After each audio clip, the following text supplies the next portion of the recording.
நிகழ்தகவு. யாரும் இல்லாத போது வீட்டில் தூக்கில் தொங்கிய பெண், அதிர்ச்சியில் உறைந்து போய் நின்ற பிள்ளைகள், தோழிக்கு உதவி செய்ய நினைத்து விபரீதத்தில் மாட்டிக்கொண்ட பரிதாபம். உயிரை விடும் அளவிற்கு தோழி அப்படி என்ன துரோகம் செய்தார்? நம்ப வைத்து மோசம் செய்த தோழி சிக்கினாரா?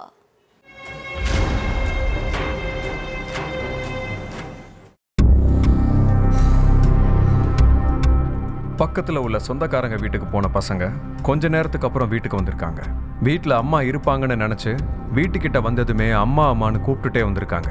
வழக்கமாக ஒரு முறை கூப்பிட்டதுமே வாசலுக்கு ஓடி வர்ற அம்மா 4-5 முறை கூப்பிட்டும் பதிலே சொல்லாததால 15 வயசுல பிரியதர்ஷினிக்கும் 13 வயசுல பிரவீன்குமாருக்கும் சந்தேகம் வந்திருக்கு. உடனே பக்கத்து வீட்டுக்கு போய் எங்கள் அம்மா எவ்வளவு கூப்பிட்டும் கதவை திறக்க மாட்டேங்கிறாங்கன்னு சொல்லியிருக்காங்க. உடனே அக்கம் பக்கத்தில் உள்ளவங்களும் வந்து கூப்பிட்டு பார்த்துருக்காங்க.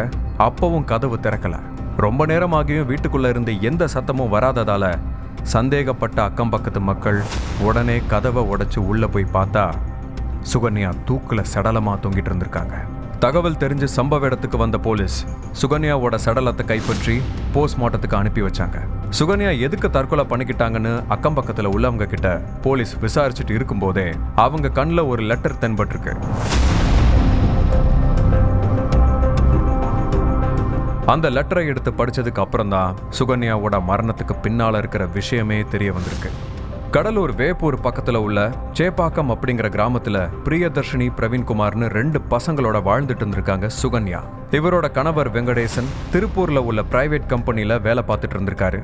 லீவு கிடைக்கும் போதுதான் சொந்த ஊருக்கு வந்து போவாரு. மகளிர் சுய உதவி குழு மூலமா சுகன்யாவுக்கும் அதே ஊரை சேர்ந்த சுமதிக்கும் பழக்கம் ஏற்பட்டிருக்கு.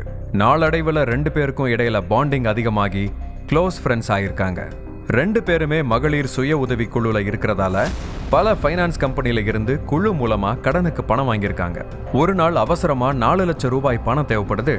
என் பேர்ல ஏற்கனவே பல முறை பணம் வாங்கிட்டேன். அதனால திரும்பவும் என் பேர்ல கடன் கேட்டா கொடுக்க மாட்டாங்க. அதனால நீ உன் பேர்ல எனக்கு 4 லட்சம் ரூபாய் கடன் வாங்கி கொடுன்னு சுகன்யா கிட்ட கேட்டிருக்காங்க சுமதி.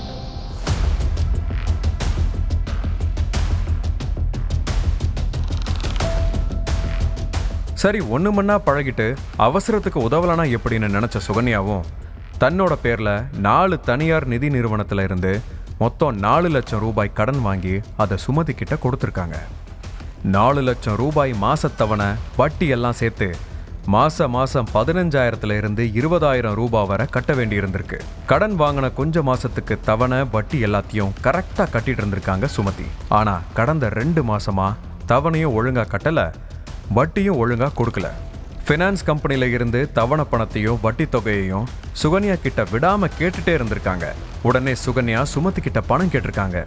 2 மாசமா இப்ப தரேன் அப்ப தரேன்னு சொல்லி சமாளிச்சுட்டு இருந்த சுமதி பணத்தை கொடுக்க முடியாம போய் ஒரு கட்டத்துல யாருக்கிட்டையும் சொல்லாம கொள்ளாம ஊரை விட்டு எஸ்கேப் ஆயிருக்காங்க.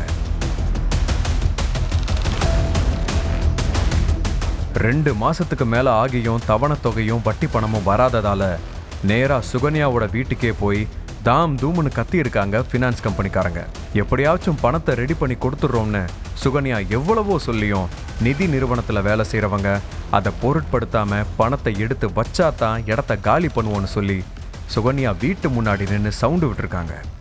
அக்கம் பக்கத்தில் உள்ளவங்க நம்மளை என்ன நினைப்பாங்க, இப்படி அசிங்கமா போச்சேன்னு மனசுக்குள்ளேயே குமிறி இருக்காங்க சுகன்யா. பாவம்னு நினைச்சு கடன் வாங்கி கொடுத்தா அவ பணத்தை கட்டாம ஓடிட்டா. கடன் வாங்கி கொடுத்த பாவத்துக்கு நம்ம வீட்டு முன்னாடி வந்து ஃபைனான்ஸ்காரங்க கத்திட்டு போறாங்கன்னு நெருக்கமான ஒரு சிலர்கிட்ட சுகன்யா புலம்பிட்டு இருந்ததா சொல்லப்படுது. இந்த வேதனை தான் அவங்கள விபரீத முடிவுக்கு தள்ளியிருக்கு. வீட்டுல யாரும் இல்லாத நேரமா பார்த்து தூக்குல தொங்கி உயிரை விட்டுருக்காங்க.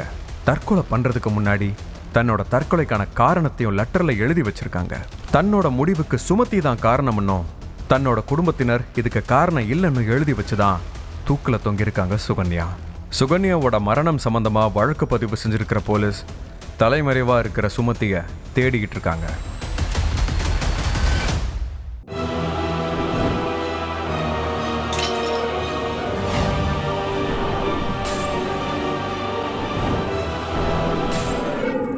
நிகழ்தகவு.